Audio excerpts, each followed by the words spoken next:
Why do urban schools rely more on discipline than on democracy? Indeed. You might say, well, democracy underlies our notion of public education. What are you talking about? And discipline might be more needed in urban schools because they're more dangerous areas. But I'll tell you that the experience that minority students have and white students have in schools are different. So, Anne Gregory out of Rutgers did a meta-analysis with colleagues on school discipline, and they found for the same infractions, minority students were disciplined more harshly and more often than their white counterparts. And this leads to experiencing school as a hostile and unfriendly place and affects their standardized scores and just graduation rates. And so what is the cause of this harsher discipline? Well, the teaching force is now 82% white, while the population of students is now just top 50% as minority students. And in that cultural divide, implicit bias raises its head. Now, what is implicit bias? It's the one we're not aware that we have, but it creates that extra knee-jerk reaction. So I had the privilege to teach at a startup school for the first year in an urban area. And it was a mix of about 2/3 urban kids and about 1/3 suburban kids. And one of the things I noticed looking at events in the school was that when there was an altercation between a suburban kid and an urban kid, the suburban kids had the advantage. First of all, they were more often white, and they had hegemony in the school. There was, all the adults were white save one. They had procedural litigation. They knew how to mind their tone and present their case. The urban kids were feeling a little bit more threatened, were a little less articulate, and would resort to what researchers call the code of the streets. They would put on that tough exterior. And the adults would look at that and say, look at that rebellious kid. Their implicit bias would kick in, and often those kids were punished when it wasn't their fault. So I looked at that situation and I thought to myself, those are important tools they have, that code of the street. I don't want to take that away from them. They need that tough exterior. What I want to do is add to that. I want to give them tools for communication and collaboration that will be more successful for them in school and later on in work. And so I had a 4th through 6th grade Montessori classroom. And now I have a PhD in social cultural approaches to education, which means I look at how culture and context affect students' learning. And I thought to myself, how am I going to draw this community of students together, help these students in self-advocacy, and put a check on my own implicit bias? And so to do this, I drew on the work of social psychologist Kurt Levine, who in the 40s did a very famous study where he put kids for 6 weeks in 3 different leadership environments. And then he pulled the adults out and put video on the kids to see what they would do. So the first environment was laissez-faire. The adult kind of sat back in the room, disinterested, and the kids were like picking at each other and not very productive. And they pulled the adult out of the room after 6 weeks, and no surprise, the kids continued to pick at each other and not be very productive. In the second environment, they put a democratic leader. That leader sat with the kids and thought through, what kind of projects do we want to do? What sort of rules do we want to create? How are we going to solve these infractions?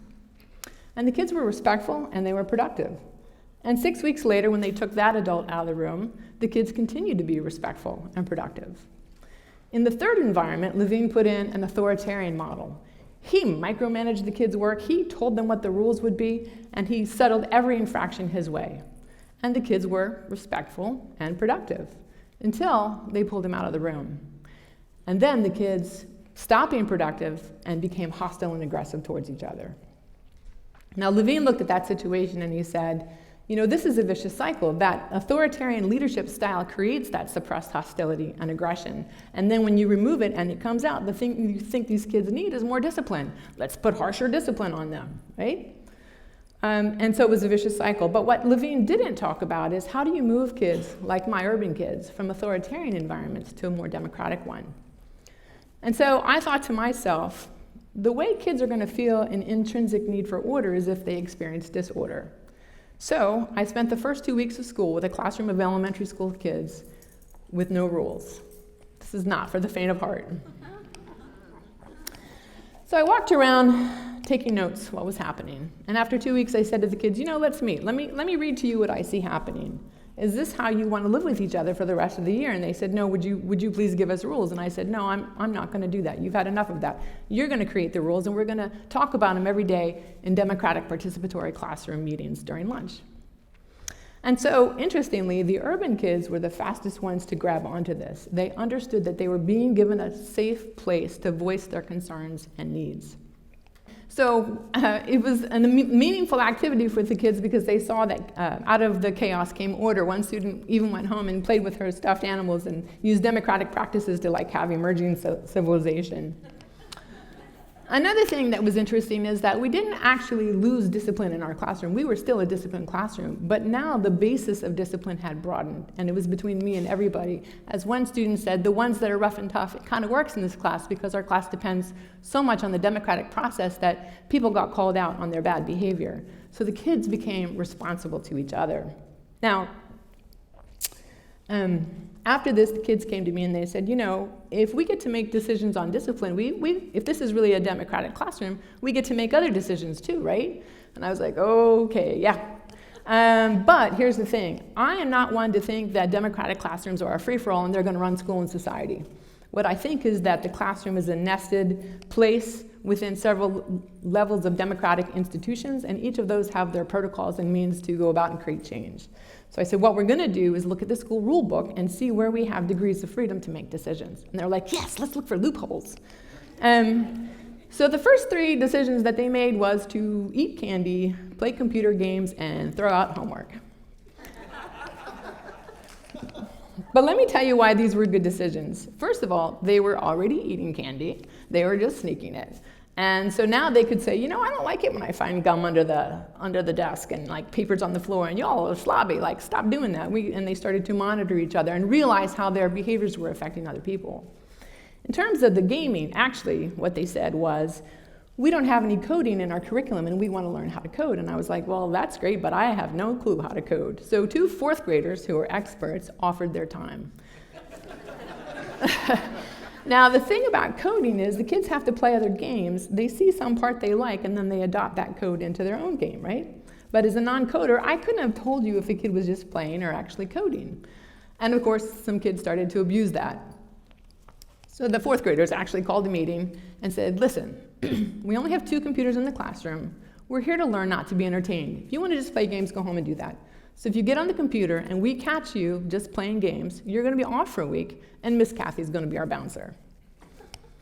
So the thing about democratic practices is that you can sort of tweak the rules, you can pilot them, see how it works, and then make sure that it supports the processes and people in your classroom. And so the kids collaborated and got really good, a lot of them, at coding. Now the 3rd decision I was able to make because we were a cool Montessori school and homework wasn't mandated. But when I shared with parents and the administration that the kids had thrown out homework, suffused panic took place. But let me tell you why this was also a good decision. Research on homework shows that when you take homework out, student achievement actually does not go down. But as any parent here will attest to, the quality of family life improves. And so what were the kids doing when they weren't doing homework? Well, one student said, of course, they were just relaxing, some watching TV, playing outside, ready for school the next day. Some had self-assigned homework, so some were coding. One student said she studied culture and geography and gave herself little research projects. Other parents got with their kids and gave them lists of homework sites to go do and chores to do. And other families did kind of a quasi-homeschooling approach. So this family says, we chose to study Black American heroes, which really brought us together as a family, and we could do it when it was convenient for us.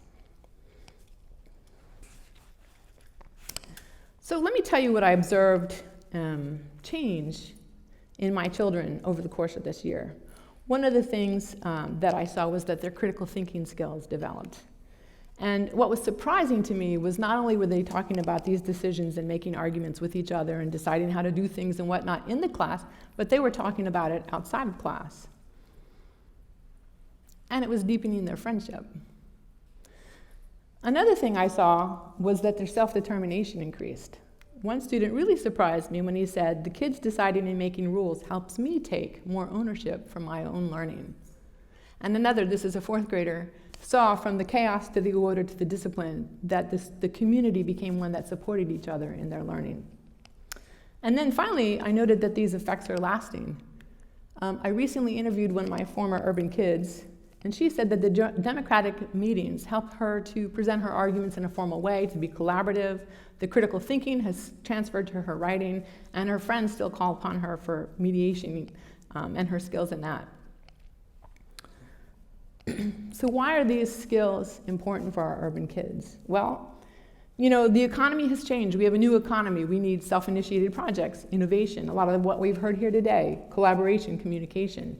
And in order to support kids being successful in that new economy, they need educational systems that will support them in having those skills all the way through.